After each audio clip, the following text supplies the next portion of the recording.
Bueno, pues buenos días. Ya empezamos a abordar la última sesión de este curso, que está siendo muy intenso y muy interesante. Yo he cambiado completamente la charla porque a la vista de todo lo que hemos escuchado durante estos 2 días, me parecía que le tenía que dar una vuelta al derecho para que comprendiéramos algo que se incorpora a los valores, una cuestión que se incorpora a los valores y que normalmente no está tratada desde el mundo jurídico, a los valores constitucionales, y que normalmente no está tratada desde el punto de vista jurídico, que es la cultura, ¿no?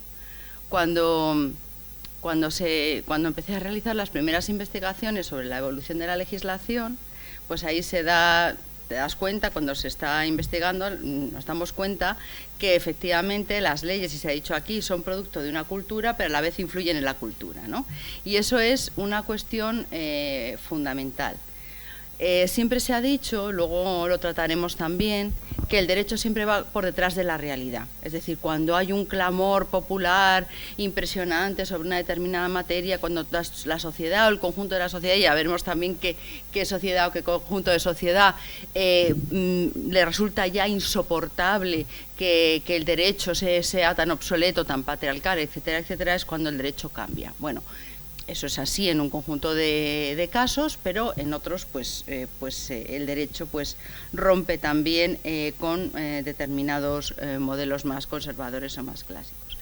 Entonces, lo que he hecho para iniciar esta charla es seleccionar una serie de sentencias desde un siglo atrás hasta nuestros días, como decía Fernando Lusada ayer, los casitos, para que resulte más dinámico.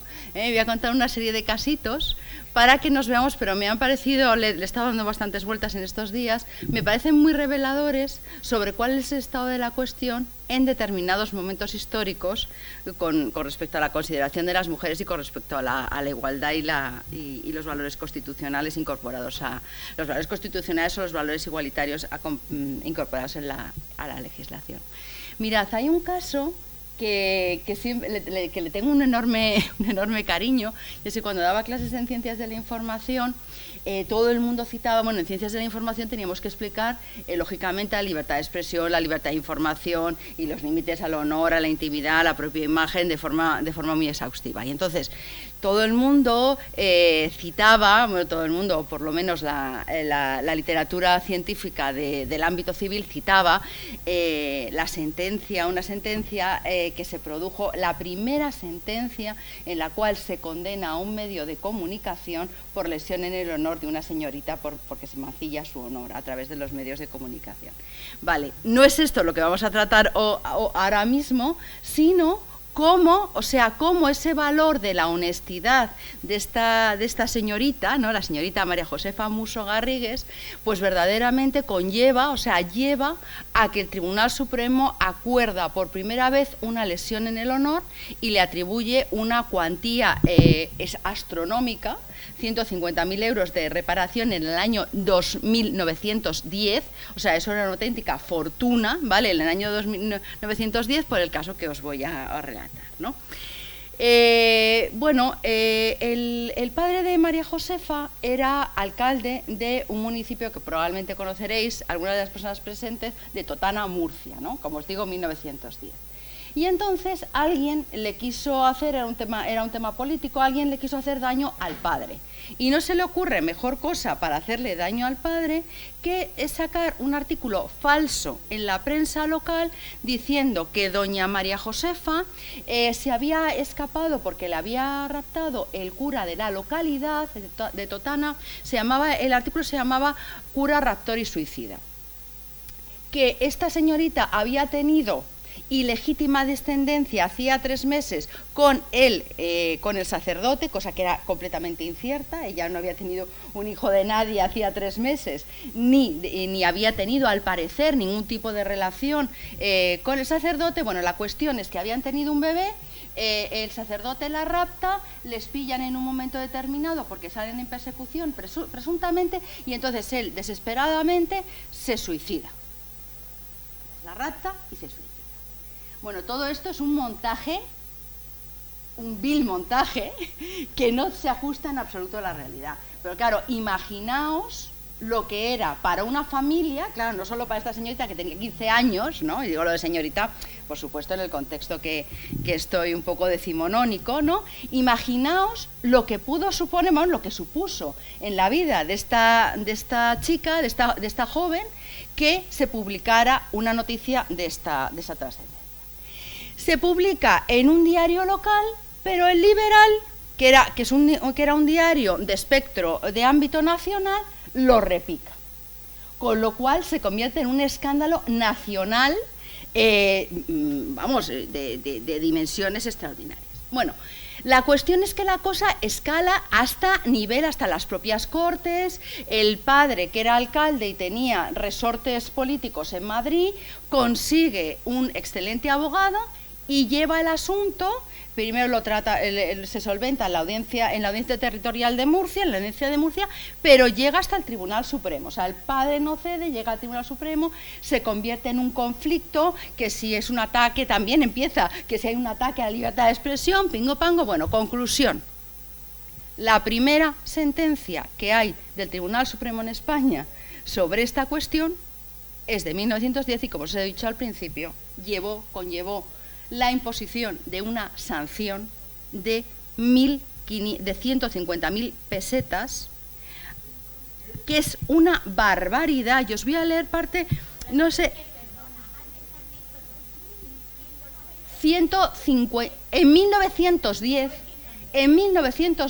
el Tribunal Supremo, en este caso, acuerda una sanción al Liberal por una cuantía de 150.000 pesetas de 1910. O sea, por eso lo cuento siempre, porque es brutal. O sea, es brutal. Y entonces, fijaos, para que tengáis una comparativa, bueno, entonces la cosa siguió por la cuantía, por los medios de comunicación, etcétera, etcétera. Entonces decía, vamos a ver, la cuestión es que la crítica venía porque la violación de una joven, y aquí voy, en la violación de una joven, un tribunal impuso 250 pesetas, 500 pesetas por corrupción de menores, 350 pesetas de indemnización por la muerte de un obrero. Y esta noticia, por publicar una noticia equivocada, se imponían 150.000 pesetas, ¿no? Entonces, pues claro, imaginaos lo que esto pudo suponer. Vamos, para el mundo jurídico, daos cuenta que no teníamos una ley específica como ahora de derecho a la intimidad de la propia imagen, y una cuestión jurídica muy, muy bonita, porque resulta que el director del Liberal era diputado en las Cortes. Ay, perdón. El director del Liberal era diputado, y entonces el padre, muy bien aconsejado, porque claro, esta niña era menor, por lo tanto no estaba legitimada, y en todo caso no hubiera estado legitimada porque tenía tutela parental, ¿vale? Aunque hubiera tenido 20 años, no hubiera tenido ejercicio de su propio derecho para autodefenderse, no tenía legitimación activa, bueno, ni legitimación activa ni pasiva. Conclusión, que muy acertadamente la abogacía le dice, no, nada de por la vía penal. Por la vía civil, que el Código Civil puro y duro, el Código Civil era de 1889, y entonces ese Código Civil lo que hace, antes y ahora, es reparar el daño emergente y el lucro cesante. ¿Me seguís? Es el daño emergente y el lucro cesante, es decir, ¿qué le va a suponer a esta jovencita de buena familia de un municipio de Murcia que se le haya dicho que haya tenido un bebé, que le hayan raptado y que además haya presenciado, bueno, la muerte de su presunto raptor? Pues eso suponía en 1910 la muerte civil. ¿Me entendéis? Era su muerte civil. Las personas que me conocéis, que sois muchas de la sala, sabéis que estoy muy obsesionada con la cronología. Mirad si este caso hubiera pasado en el año 2010, o sea, un siglo después. Un siglo después no es nada desde el punto de vista histórico. En 1910, sabéis que todavía las mujeres no habían adquirido el derecho al voto porque se adquiere, bueno, antes en el ámbito municipal, Primo de Rivera hace, y también, bueno, un tema fuertemente elitista, pero bueno, todo el mundo sabe, la Constitución del 31 es cuando incluye por primera vez en España el sufragio universal, como dice Isabel, pero universal de verdad, en que hubiera hombres y mujeres de todos los estratos sociales. Entonces, fijaos en este momento, pero también escojo esta sentencia por algo. En 1910, gracias a la intervención de Emilia Pardo Bazán, cuando está en el Ministerio de Asuntos, no me acuerdo el nombre, de Asuntos Sociales, pues consigue aquel decreto, que se publica aquel decreto en el cual las mujeres pueden acceder con pleno derecho a la universidad. Ese es el momento legislativo. Ese es el momento legislativo. ¿Por qué le dan 150.000 pesetas? Porque se entiende que era un RIP. Se habían cargado la vida de esta señorita y efectivamente no sé si se le cargaron o no. Como está, o sea, cada vez que me lo tengo que preparar, que lo cuento de vez en cada X, pues cada vez hay mayores investigaciones sobre esta sentencia porque, como os digo, fue muy emblemática, ¿no? Vale, entonces, como lo vengo investigando, cuando lo preparé en el 2018 para lo del Poder Judicial, en otra de las cosas que tengo guardadas, decía que ella jamás se casó. O sea, ni ella jamás salió de Totana y jamás se casó. O sea, que efectivamente, bueno, en fin, hombre, a ver, yo creo que a cualquiera de nosotras nos afecta, o sea, aunque sea por la indignación, no quiere decir que no ahora mismo nadie va a dejar de establecer relaciones. Ahora no, pero entonces sí. Pues claro, pero aún así, que te digan barbaridades en un medio de comunicación, pues es indudable que afecta al honor de las personas. Bueno, pues bien, pues ahí está. ¿No? Entonces, efectivamente, estaba muy bien, o sea, lo que os digo es que era un caso muy bien manejado, ¿me entendéis? ¿No? El padre lo manejó muy bien políticamente, escaló a nivel nacional, hubo una controversia a nivel nacional y, desde luego, lo que tenemos que tener en cuenta, efectivamente, la ausencia total, prácticamente, la ausencia de ella, que solo recibe cachetes por todos lados y ella está completamente invisibilizada porque verdaderamente es una cuestión que al final le pasa porque el padre era alcalde, el padre maneja sus contactos políticos y ella es una completa víctima de la situación personal, social. Daos cuenta que también estaba implicada la Iglesia, o sea, es decir, es un artículo hecho con la mayor tal, y ella se queda sola, el sacerdote suicida, insisto que era todo mentira del principio a fin. Y luego también el que desaparece de toda la literatura, que también durante todos estos años he intentado tirar del hilo, del sacerdote no sabemos qué pasa. O sea, supongo que le mandarían a tal, que también el pobre hombre, pues oiga, pues que tampoco que era un cura de un pueblo en 1910. O sea, que es que tampoco se consta de que tuviera un historial de violaciones, de raptos y ni de nada por el estilo. O sea, que es que claro, estamos analizando el papel de la mujer, pero lo que también estamos analizando pues es el hecho dañoso e irreparable, ¿no?, que ocurre cuando hay estas cuestiones de difamación. Afortunadamente no estamos en este periodo histórico, pero sí, lo que quiero poner de manifiesto es que en un siglo, ¿vale?, en un siglo hemos operado un claro cambio de mentalidad social. Con esto no estoy diciendo que estemos fenomenal, no, yo no soy conformista en absoluto, y ya hemos visto aquí cómo la legislación y la jurisprudencia tiene muchas horquillas, muchos picos de sierra, no es un sistema compacto, ni muchísimo menos, ¿no? Pero esta referencia histórica me parece bastante importante, además una sentencia muy bonita, digna de ser estudiada con mayor detenimiento, ¿no? Bueno, esta es una sentencia así. Luego he escogido otra sentencia que es la llamada sentencia de la minifalda, ¿no?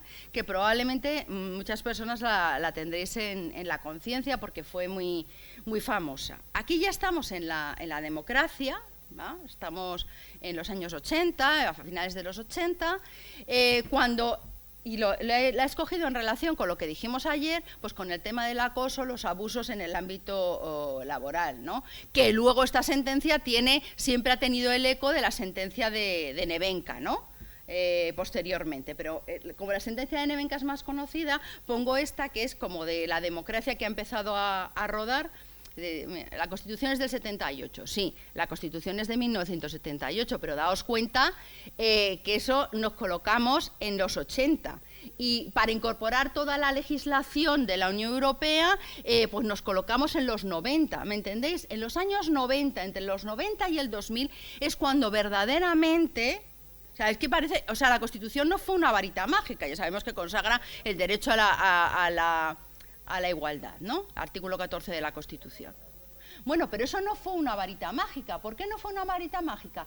Porque tuvimos que, con el tiempo, con mucha dificultad, ir deshaciendo todo un ordenamiento jurídico patriarcal muy fortalecido. Porque, a ver, lo que os quiero decir, y esto, por favor, entendedlo, Franco, que era un estratega y un militar, pues se rodeó de personas desde el punto de vista político e ideologías, es decir, tanto la Falange como la Iglesia, que reforzaron enormemente sus principios falangistas. Y luego el control social de la propia sociedad, que cada uno, cada persona, cada población, cada pueblo, cada sistema de vecindad tenía un sistema de autocontrol bastante importante. ¿Qué legislación nos encontramos en el año 78? Vamos a redondear en el año 1980. Ojo, que estamos casi ya hemos pasado los 3/4 de siglo, me seguís por donde quiero ir. Vale, pues nos encontramos en una situación, imaginaos, a partir de los años 50 en Europa va cambiando claramente la legislación a todos los niveles, pero nosotras, en nuestro país, España, pues nos quedamos un poco, pues prácticamente maniatados hasta finales del siglo pasado. ¿Qué es lo?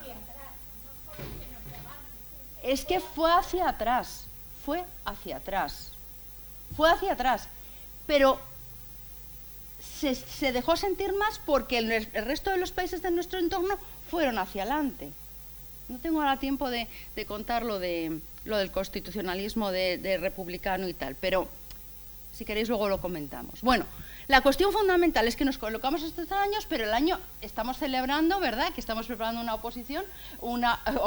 exposición de los 40 años, hace 40 años que se publicó la ley del divorcio en España. Si eso no es nada. ¿Me entendéis lo que quiero decir? Es muy importante que tomemos conciencia de esos momentos históricos. Entonces, una parte de lo que nos pasa también se produce porque hay una mala digestión y porque hay una falta de incorporación de valores democráticos probablemente en nuestra vida social. Pero bueno, a lo que voy, lo que os digo, ¿qué es lo que pasa? Que a partir de ahí es cuando empieza a cambiar. ¿Y por qué pongo esta sentencia del año 90? Porque ahí ya tuvimos que incorporar, como decía ayer, todas las directivas comunitarias en materia de empleo, de acoso laboral, etcétera, etcétera. Lo dijimos ayer, es que el acoso, por favor, no existía. El acoso no existía. No existía. Es una construcción súper necesaria, pero no existía. Entonces, en el caso de la minifalda, pues es una chica jovencita que se incorpora al empleo y entonces pues su jefe, el típico caso de acoso horizontal, bueno, acoso y abuso, ¿no?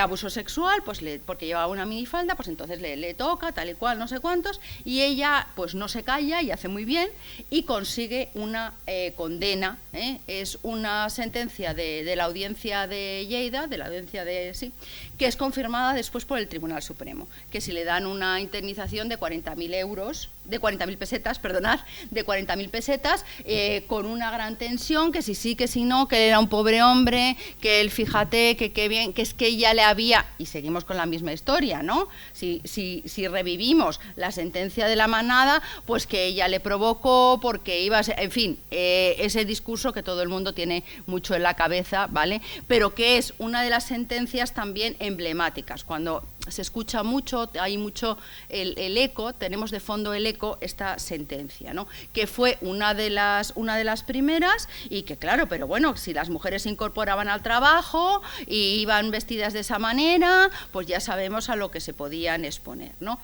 También es muy importante esta sentencia, y la he elegido aquí porque en el año 96 tenemos el primer código penal completo de la democracia, ¿vale? En el año 96. Y desde luego ese código, ayer también lo dijimos, incorpora una serie de delitos desconocidos hasta el momento en el ámbito penal, como era pues esto que os digo del acoso, pero también cuestiones relativas, pues por ejemplo, el delito urbanístico, el delito medioambiental. Es decir, yo estoy hablando solo de igualdad, pero es verdad que hay otras disciplinas que también salieron a colación en la tarde de ayer, que efectivamente han ido creciendo por otras vías, aparte que se hayan ido coaligando y que toman carta de naturaleza, desde luego, con mucha legislación, pero también, digamos, con el hecho emblemático de que está incluido en el Código Penal. Y luego tengo, a ver cómo voy muy bien. Luego tengo otras dos sentencias, digo, bueno, ahora ya vamos a saltar al año 2000, ¿no? Para que, digo, bueno, ¿qué es lo que nos ha pasado en este siglo? ¿Qué es lo que nos ha pasado en este siglo?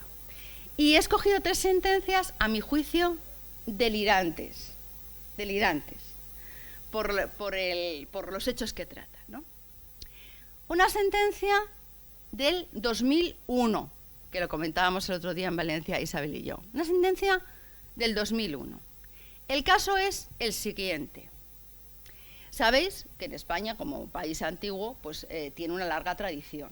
Y en el ámbito civil tiene carta de naturaleza, es decir, es perfectamente posible el derecho consuetudinario, es decir, el basado en la costumbre.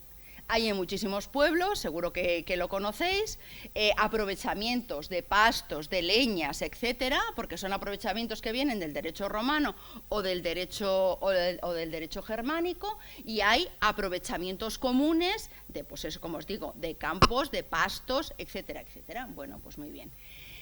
Valencia es un lugar especialmente rico, especialmente bonito y también especialmente rico, no solo por una huerta, que de sobra sabéis, ¿no? Por las obras de Blasco Ibáñez, verdaderamente muy potente, y con un aprovechamiento de las huertas son de riego, como todo el mundo sabe. Por lo tanto, el aprovechamiento del agua es absolutamente básico, y todavía se conserva, porque lo salva la democracia, una institución muy curiosa que es el Tribunal de las Aguas de Valencia, que sabéis que se reúne todos los jueves en la fachada sur, en la puerta sur, en la puerta este de la catedral. Es alucinante, ¿eh? Yo fui un día específicamente en la puerta este de la catedral de Valencia, y entonces en un valenciano antiguo, unos señores de una media de 80 años, empieza un valenciano, yo no entendí nada, bueno, me sorprendió muchísimo, como una especie de toga cortita por aquí, no sé cuántos, no sé qué, de hecho de aguas. Bueno, claro, lógicamente, la democracia no se quiso cargar ese tribunal, que es completamente anómalo, no depende del poder judicial,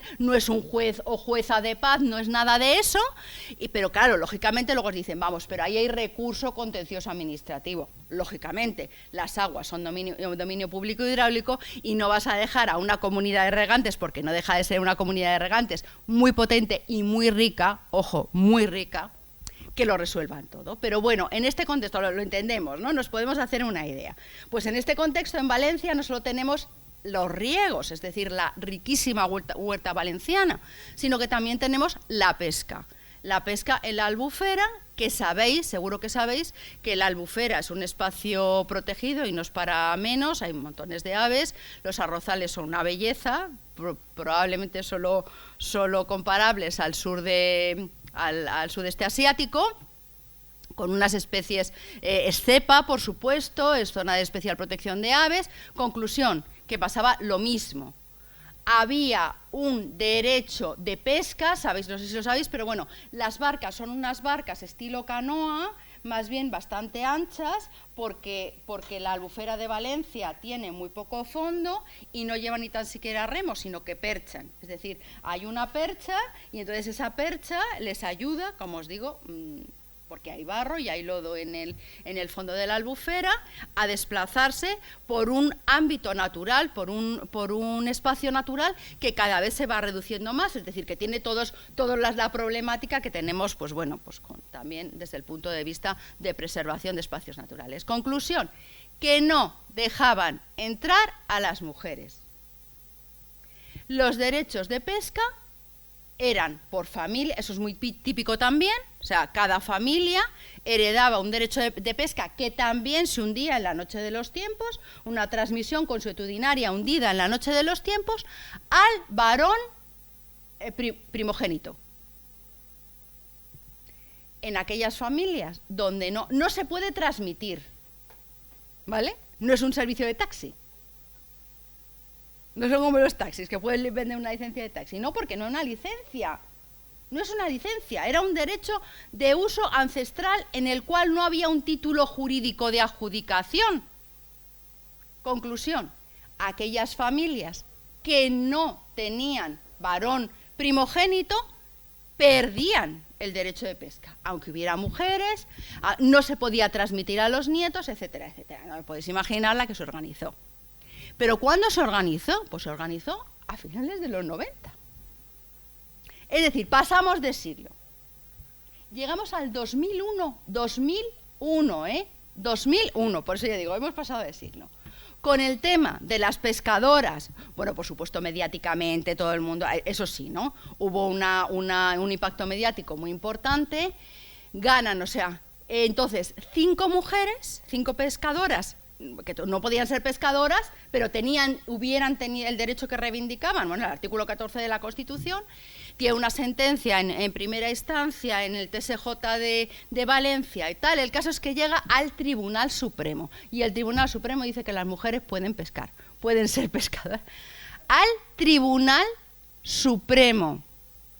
Tengo que decir, para las personas que no seáis juristas, que cualquier juez, cualquier juzgado, jueza o jueza de cualquier orden jurisdiccional, tienen la obligación de aplicar la Constitución, es decir, y aplicar el artículo 14. Por lo tanto, no era necesario en absoluto llegar al Tribunal Constitucional para esto. Lo que pasa es que la cofradía de pescadores, ellas ganaban, pero la cofradía de pescadores impugnaba. O sea, no creáis que se quedaron en la sentencia del Tribunal de Primera Instancia, que no, que la cofradía de pescadores decían que en el pleno años 2000 que no entraban y que no entraban.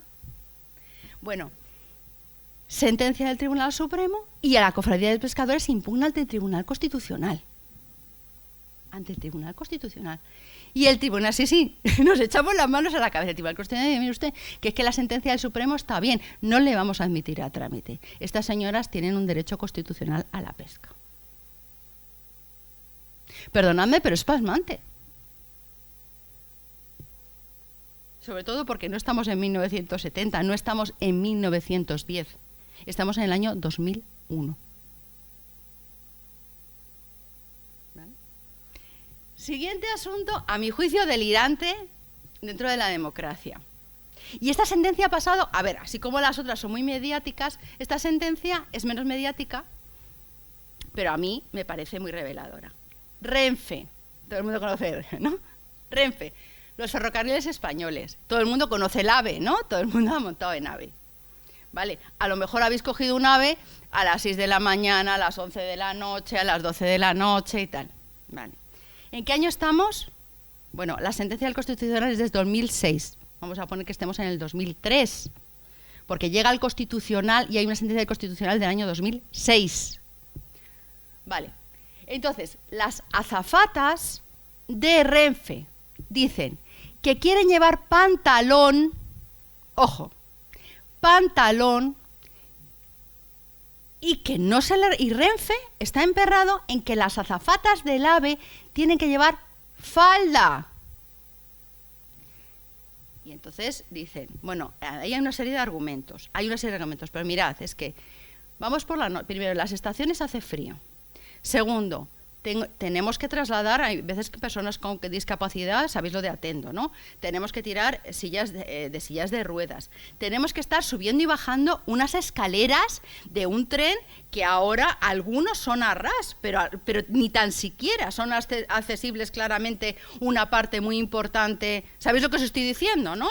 Hay veces que sería lo deseable que estuviera por cuestiones de accesibilidad, lo suyo sería que el tren no estuviera elevado y tengas que subir 2 escalones, sino que el tren tuviera una plataforma que se desplazara y estuviera a ras de vía, ¿me entendéis lo que quiero decir? ¿No? Bueno, eso sabéis que se produce incluso al día de hoy en una serie de trenes, pero no en muchos trenes.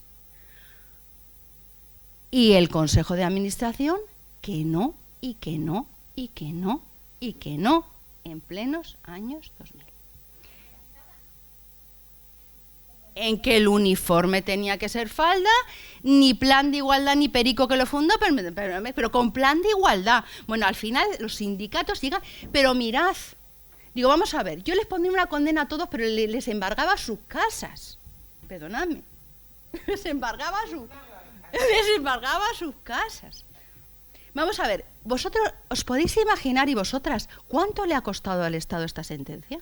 Yo ahora estoy dirigiendo una tesis doctoral de una magistrada inteligentísima que quiere, lo que se decía el otro día, ¿cuánto cuesta la violencia al Estado? Bueno, pues ¿cuánto le ha podido costar esta sentencia al Estado? Es una vergüenza. Al Tribunal de Primera Instancia, al Tribunal Superior de Justicia, el Tribunal Supremo, el Tribunal Constitucional, ¿esto cuánto ha costado? Abogacía, procuraduría, no sé cuántos, no sé qué. Esto, por favor, ¿cuánto ha costado? ¿Cuánto ha costado? ¿500.000 euros? ¿1 millón de euros? Me lo estoy inventando, perdonadme, no lo sé, pero me da igual. Pero pensadlo en la cabeza, ¿cuánto ha podido costar llegar con, y qué ignominia, perdonadme, es que me enfado, al Tribunal Constitucional en el año 2006?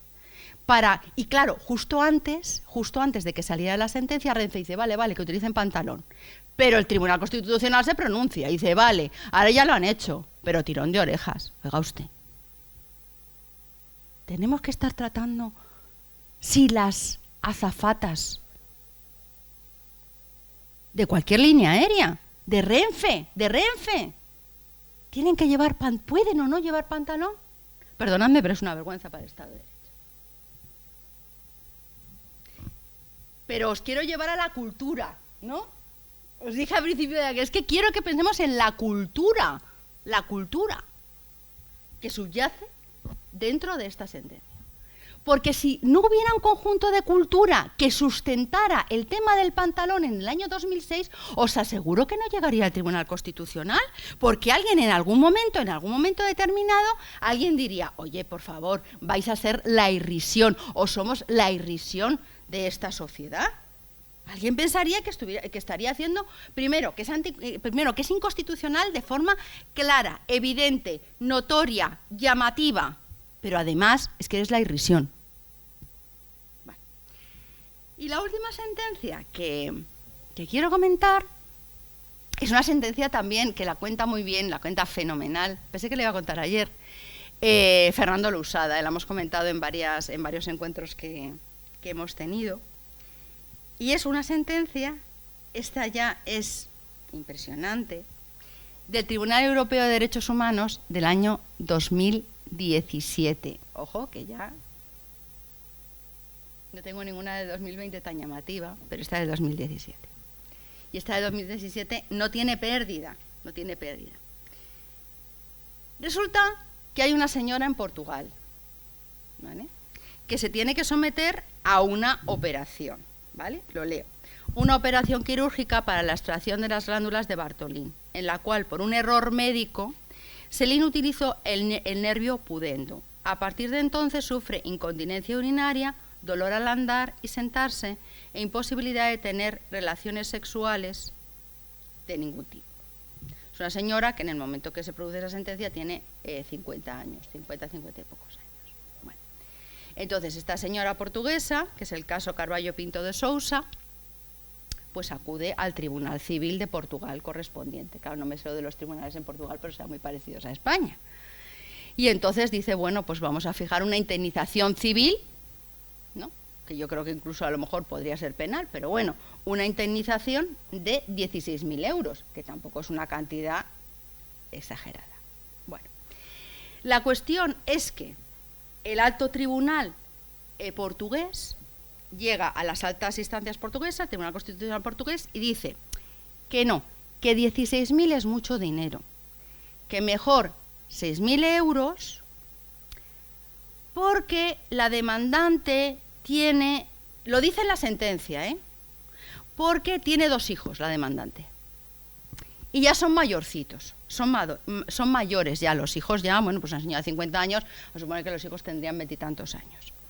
Y solo debe cuidar de su esposo, que tenemos, textualmente, estoy leyendo textualmente, no siendo necesario en consecuencia contratar a una empleada del hogar, porque ya decía que tenía que contratar a alguien a tiempo completo. Porque entre otras razones eso, la demandante tiene 50 años y 2 hijos, y esto es lo mejor, y aquí voy, por favor, máxima atención, tiene una edad en la que el sexo no es tan importante como en los años de su juventud. Leo textual, o sea, no me lo estoy inventando, lo estoy leyendo de una sentencia del Tribunal Europeo de Derechos Humanos del año 2017, por favor. Que su significación del sexo a partir de los 50 años disminuye con la edad. Esta señora que se dedique, ya no está ligada, ya no tiene que tener hijos, ¿vale? Ya no tiene que tener hijos a los años 50, vamos a interpretar que es que ya estaba con la menopausia y que claro, como no tiene que tener hijos y ya, oye, su marido parece un matrimonio estable, pero insisto que no me lo estoy inventando, ¿vale? No lo estoy novelando, no es una novela, es lo que dice la sentencia. Por favor. ¿Os podéis imaginar? ¿Dónde se recurrió a algún lugar eso? Isabel, al Tribunal Europeo de Derechos Humanos. Pero eso es lo de lo último. En lo último. Y no se puede recurrir a nada. Pero espera, no, que no he acabado, que el tribunal, el que me falta la última frase, el Tribunal Europeo de Derechos Humanos, como no podía ser de otra manera, le da un coscorrón impresionante al Tribunal Constitucional portugués. Ah, vale. Sí. Pero el Tribunal de Derechos, eso no es del Tribunal de Derechos. No, yo lo que estoy diciendo es que llega esta sentencia que se recurre al Tribunal de Derechos Humanos, que proviene de las altas instancias jurídicas, o sea, que no había recurso. El Tribunal de Derechos Humanos dice que la indemnicen y que no sé cuántos y que ha sido una lesión y que tal y que cual. Sí, no lo había explicado bien, no había acabado de explicar la historia. A Dios gracias, el Tribunal Europeo de Derechos Humanos dice, pero ustedes qué barbaridad me están contando. Hagan ustedes el favor de indemnizar a esta señora. Hagan ustedes... Sí, era que el Tribunal Europeo. Pero la cuestión también de la sentencia es la sexualidad femenina. ¿Qué es esta? Si sexualmente... Daos cuenta que estas cosas tienen el impacto, o sea, y os insisto, por eso no he querido poner ninguna sentencia de lo penal, porque que quiero poner sentencias más de lo civil para que lo pensé. Entonces, si es daño emergente y lucro cesante, claro, ¿por qué entran en la sexualidad como en las violaciones? Ella se resistió, porque si hay violación o no. Entonces, aquí estamos enjuiciando si esta señora, qué lesión le causa a esta señora, si tiene relaciones sexuales o no. Porque de ello se deriva, de ello reside, si tiene una fuerte indemnización o no tiene una fuerte indemnización.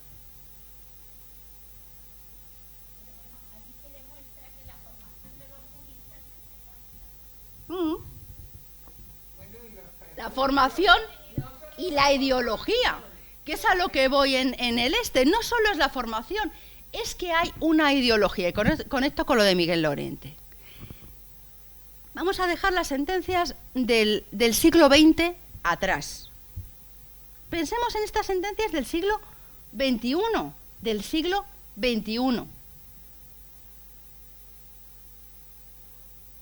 Y yo me pregunto, a ver, yo estoy muy alarmada, o sea, yo me pregunto, ¿cuál es la cultura hegemónica?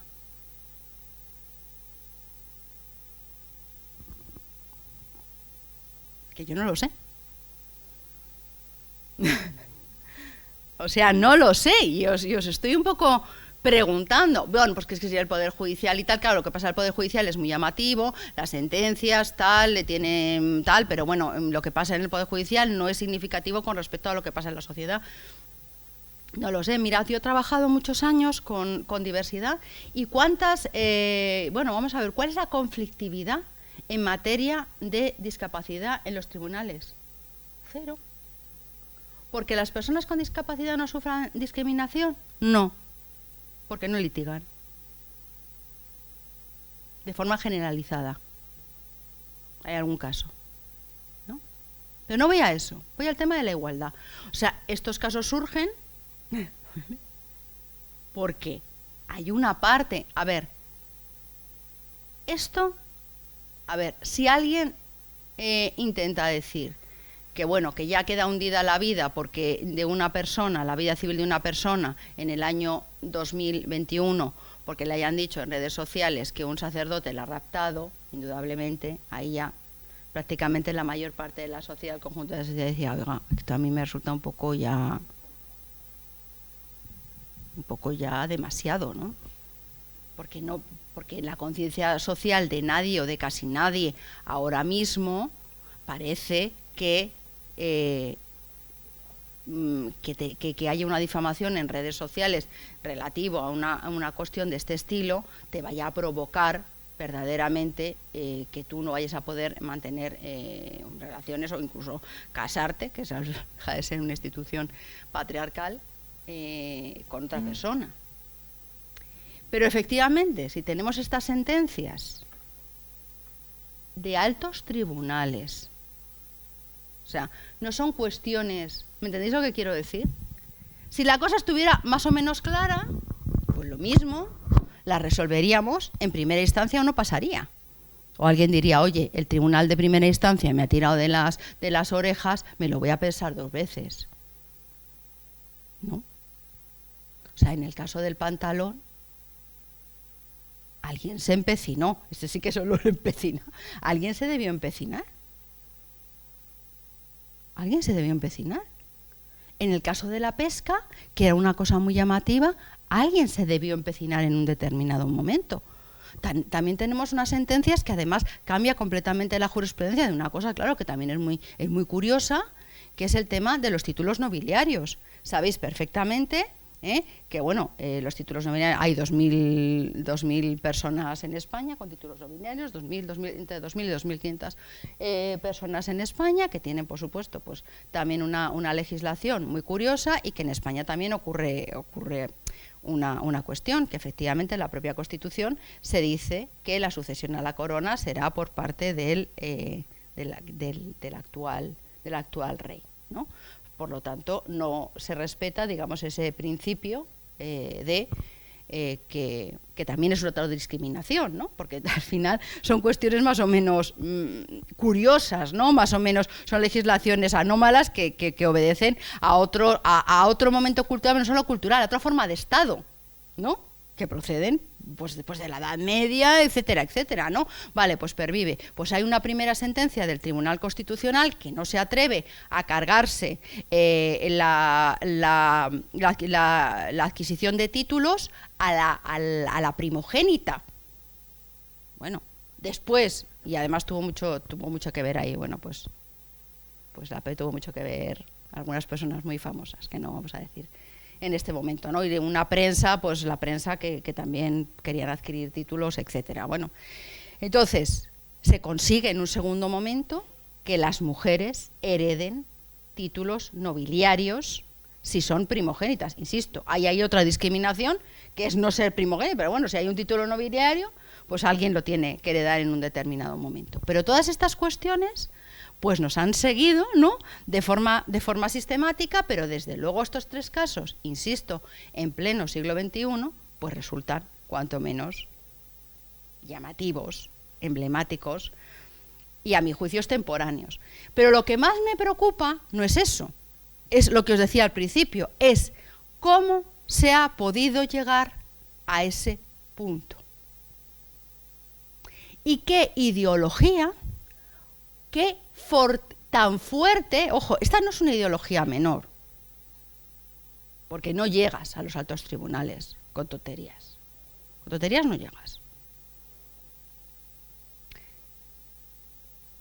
Recursos de amparo entra ahora mismo en el tribunal el 1%, en el Tribunal Constitucional el 1% de las peticiones de recursos de amparo planteadas. Es decir, entran poquísimos recursos de amparo ante el Tribunal Constitucional. ¿Vale? Entonces, no, o sea, ¿qué es lo que te justifica que pueda llegar a un alto tribunal? Pues porque hay un trasfondo, una base bien construida, se ha dicho en estos días, bien sustentada, bien argumentada, con mucho poderío, con mucho poder de todo orden, que está sustentando un statu quo que no solo es indignante, sino que a mi juicio es incluso irrisorio, pero que probablemente esté subyaciendo en unas ideologías que sí tienen predicamento en el siglo XXI. Es decir, vamos a ver, lo que os quiero poner de manifiesto es que en el año 2012 estábamos esperando que Reading nos habían prometido que iban a sacar una directiva tumbativa para los consejos de administración, tal y cual, incluso un reglamento para el tema de la conciliación, la igualdad en el ámbito de la Unión Europea, que iba a ser tumbativa en el 2012. ¿Qué pasó con esa directiva? ¿Qué es lo que se ha publicado? Cosas super light. ¿Y qué es lo que no vamos a tener? Ningún avance claro en el ámbito de la Unión Europea, porque exige mayoría, con la legislación que estamos teniendo en Hungría y en Polonia. O sea, ya sabemos de antemano que, o sea, no solo, o sea, lo que os quiero decir es que, a ver, la gran parte de los avances que se han producido en España han sido, lo hemos dicho miles de veces, por las directivas comunitarias. En el año 2000 o en el año 90, ni por asomo hubiéramos dado ese salto olímpico que se dio cuando en materia de conciliación, en materia de corresponsabilidad, en materia de abuso, acoso, ni por ensoñación hubiéramos dado ese paso, si no hubiera sido porque hubiéramos tenido que transponer las directivas comunitarias. Tengo con esto que decir que efectivamente en la era hasta Zapatero, cuando en la Unión Europea pues todo el mundo estaba tal, y que les contáramos a ver qué estaba pasando en España con la ley de violencia, la ley de igualdad, la ley de matrimonio igualitario. Es decir, es verdad que en España se ha ido en un momento histórico por delante, y lo que os decía al principio, es cierto también que no en todas las ocasiones la sociedad va por delante de la legislación, porque ese paquete de medidas que se adoptaron, que no fueron unas, ¿no? Y no fueron esas dos emblemáticas, sino fueron como media docena de leyes que hizo cambiar, fue un revulsivo extraordinario que ahora mismo está en cuestión. Incluso no vamos a avanzar en la ley de violencia de género. Hay una tendencia que te dice vamos a avanzar en la ley de violencia de género porque es todo violencia, etcétera, etcétera. Pero es que hay otra parte de la vida política que se quiere cargar la ley de violencia, porque dice que cómo vamos, que eso tiene que ser violencia intradoméstica, etcétera, etcétera. ¿Vale? Entonces, efectivamente, ahí ese paquete normativo del cual vivimos, y ahora también hay una serie de reformas normativas importantes, verdaderamente causó un revulsivo muy importante en la sociedad. ¿Vale? Entonces, esto es lo que debemos pensar, ¿no? ¿Hasta qué punto tenemos consenso social para el avance de la legislación en materia de igualdad? Y lo dejo ahí, porque lo que tenemos que pensar, yo no lo sé, lo tenemos que pensar, ¿no? Porque de esa cultura salen las leyes. De esa cultura salen las leyes. Cuando se muriera Franco, ¿iba a haber una democracia? Sí, pero es que la sociedad había hecho un clic. La sociedad había hecho un clic antes de que se hubiera muerto Franco. Una parte de la sociedad. Sí, pero se permitió una democracia y la democracia está consolidada. Entonces, por eso, bueno, esperemos. Ya. Pues por eso, entonces, conectando lo que estábamos hablando de la cultura hegemónica, de masculinidades hegemónicas, de feminismo, etcétera, etcétera, vamos a intentar también incardinar estos procesos legislativos y jurisprudenciales dentro de esa cultura, porque de esa cultura va a salir la legislación o no. Porque, insisto, tanto la legislación como la jurisprudencia es hija de su tiempo y además genera las conductas, porque, insisto, la legislación y la jurisprudencia son elementos culturales también. En Inglaterra, en el mundo anglosajón, los de la London School no estudian derecho, estudian estudios sociolegales, los sociolegal studies, los estudios sociolegales. Y efectivamente, en materias complejas como es la que nos ocupa, indudablemente el derecho es un elemento más dentro de unos factores políticos y sociológicos, cuanto menos, y como no culturales, ¿no? De las cuales, en esos procesos de los cuales se evoluciona o se involuciona, y por supuesto se puede involucionar, ¿vale? Y los 5 minutos que me quedan es para aproximar esta cuestión al ámbito universitario, y le dejo a Isabel el punto de la discusión, de la reflexión ahí, y es, pues, ¿qué es lo que pasa en la universidad, ¿no? Porque lo que nos reunía eran los valores constitucionales y la universidad, ¿no? Y la universidad, pues no voy a hablar de cosas concretas que probablemente trate Isabel, pero lo que sí quiero que reflexionemos en el escenario social y legal que tenemos en las universidades, ¿no? Y en las universidades lo que nos pasa, las universidades públicas al menos, pero las privadas también son fuertemente jerárquicas. Las universidades, sabéis que tenemos estamentos, que está el personal docente investigador, está el personal de administración y servicios, y están las y los estudiantes, ¿no? Que son esos 3 grupos que, bueno, pues son estamentales, si es que se llaman estamentos. Y recordad, la palabra estamental no nos recuerda a nada de que ahora pero son la representación, no es una persona un voto, ¿no? Hay votos ponderados.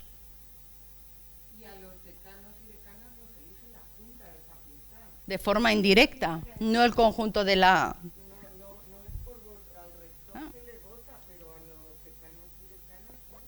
Es la junta de facultad. Es elección indirecta. Vale. Entonces, ¿qué ocurre? Pues que tenemos un presupuesto de base en el cual todavía se ha moderado con los tiempos, pero indudablemente la jerarquía, el catedrático, porque ahora ya dijimos ayer el número de catedráticas que hay, era una persona, y sigue siendo una persona, que tiene enorme poder y que efectivamente el acceso al personal de administración y servicios, o sea, no es como en judicatura, que tú haces una oposición y entras, sino que necesariamente tienes que estar en unos periodos anteriores verdaderamente de depauperación clara, con unos ingresos verdaderamente bajos, hasta que se hace una carrera docente, investigadora, y eso son muchos años, porque hasta que no has demostrado que tienes docencia e investigación, no puedes acceder a las categorías superiores, y después las acreditaciones, los exenios de investigación, etcétera, etcétera, para titularidades, cátedras, etcétera. Por lo tanto, ¿cuál es el sustrato de la universidad? Es un sustrato que indudablemente incorpora criterios democráticos, porque sí que se votan, pero no es un criterio democrático en el cual, de democracia clara, directa, en el que una persona es un voto con el mismo valor, independientemente del estamento en el que nos encontremos, porque la universidad no es así. Por lo tanto, estas relaciones y esas relaciones entre los 3 grupos, pues plantean cuestiones características, ¿no? Entonces, claro, y medio respondo, pero luego te responderá Isabel a la pregunta de ayer. ¿Qué pasa en los casos de acoso? Digo, bueno, pues depende en dónde estemos, ¿no? Porque efectivamente los protocolos de acoso en el ámbito privado son más claros y son muy, muy directos, porque una empresa tiene facultades sancionatorias claras en el caso de contravención de los principios, de las reglas, de los códigos éticos o del protocolo de acoso. La empresa puede echar directamente al empleado o a la empleada, aunque luego ya lo discutiremos en magistratura, ¿vale? Ya lo discutiremos en el ámbito laboral, en el ámbito judicial, ¿eh? Pero en el ámbito de las administraciones públicas eso no es así. ¿Por qué? Porque tenemos unos protocolos de acoso, las unidades de igualdad no tenemos potestad sancionatoria, pero tenemos que abrir un procedimiento específico para detectar si se producen esos casos de acoso, pero en todo caso tiene que pasar por inspección de servicios. Las inspecciones de servicios, que son los órganos sancionatorios, que aplican ese protocolo, pero también aplican los reglamentos sancionatorios de ámbito general de las administraciones públicas, del cual no se pueden separar, porque verdaderamente esa es la clave para la garantía de esos derechos de esas personas que son funcionarias y en general de las personas del personal al servicio de las administraciones públicas, y por supuesto después hay una vía de recursos. Es decir, que en el ámbito de las administraciones públicas, y lo hemos hablado mucho también con Carmen, con Fernando y tal, esa cuestión que es tan rápida o tan clara en el ámbito privado, no lo es así en ningún ámbito de las administraciones públicas, no solo en las universidades, sino en todas las administraciones públicas, ¿vale? Por lo tanto, pues efectivamente ahí hay una cuestión que esperemos que se pueda, y nos vamos a pelear por ello, esperemos que se pueda tener una legislación de ámbito general, ¿vale?, que pueda verdaderamente adecuarse al ámbito tan específico como es la universidad y que efectivamente pues está planteando esos problemas de procedimiento. Lo mismo pasa con planes de igualdad, que seguro que lo cuenta ahora Isabel. Entonces, vuelvo a lo mismo, ¿no? Y con esto concluyo. ¿Cuál es la cultura que subyace en la universidad? Bueno, pues eso es lo que tenemos que ver. Eso es lo que tenemos que ver. Nos encontramos algunos casos en que alguien ha dicho en clase que no sé cuánto, porque los hombres son hombres y las mujeres son mujeres, y aquí se ha acabado todo y todo lo demás es anormal y tal, y yo no creo nada en sociología. Mire usted, pues es que eso, pues primero no es así, y además, pues no puede ser. Es que estoy fuera de los valores constitucionales, me da igual en todos los estamentos, ¿no? O estudiantes que se insultan entre sí, casos de LGTBI-fobia, o entre el personal de administración y servicios, porque se insulta, casos de acoso por razón de sexo. Bueno, pues que a lo mejor no tenemos suficientemente incorporados los valores constitucionales, porque si tuviéramos incorporados probablemente los principios éticos que subyacen en toda la legislación, y si tuviéramos incorporados los valores constitucionales, tal vez ni nos plantearíamos siquiera que ese tipo de conductas se pudieran producir, ¿no? Porque en principio la forma de relacionarse respetando la dignidad de las personas no es el insulto, y menos en escenarios, y menos en momentos en los cuales, o en ámbitos, mirad, ¿por qué hay una sobrerepresentación de sentencias en universidad? ¿Por qué hay una especial tensión en el ámbito universitario? Porque a las universidades se les perdona menos. Nosotros hemos encontrado muchas estafas. Y que pase esto en la universidad, y nos da, bueno, pues es que en la universidad es una parte de la sociedad. En la universidad las personas tienen huesos de carne y tienen una mentalidad y por supuesto lo que pasa en la sociedad es lo que está pasando en la universidad, pero efectivamente hay lugares, ¿no?, en la justicia, en las administraciones públicas, en la universidad, en la que determinados comportamientos, manifestaciones, actitudes, hechos son particularmente reprobables, ¿no? Y bueno, pues tenemos una gran batalla. Lo que pasa es que esa cultura, y lo dije en mi primera intervención, esa cultura dependemos todas las personas que vivimos en una comunidad, ¿no? Porque tienes a pensar, porque es que desde arriba te tiene que llegar un mensaje muy claro, muy determinante y completamente limitador de actitudes que sean agresivas, insultantes, acosadoras, ofensivas, de todo tipo. Pero también el conjunto de esa comunidad, la cultura de esa comunidad tiene que no permitir esas conductas. Por lo tanto, hay una implicación personal de cada uno de los sujetos que estamos en una determinada comunidad, en una determinada sociedad, en un determinado pueblo, en una determinada ciudad, en preservar constantemente, diariamente, de forma permanente esos derechos. O sea, cuando no se pasa, normalmente, o sea, no es solo la reparación jurídica, Es que muchas veces se hacen o no se hacen cosas en función de si el conjunto de esa sociedad te lo permite o no te lo permite. Porque si vas a ser un paria después, si nadie te va a mirar a la cara, porque si vas a sufrir una clara exclusión social por tu comportamiento, probablemente tu comportamiento no sea ese. ¿Vale? Entonces, pues bueno, así como no nos parece... Bueno, lo miramos, podemos mirar con cariño y con lejanía la sentencia de la pobre señorita Mas, ¿no? Pues efectivamente, pues espero que en no muy poco tiempo pues miremos también con mucha extrañeza conductas que ahora pues verdaderamente no son constitucionales y desde luego no están impregnadas de valores democráticos. Muchas gracias.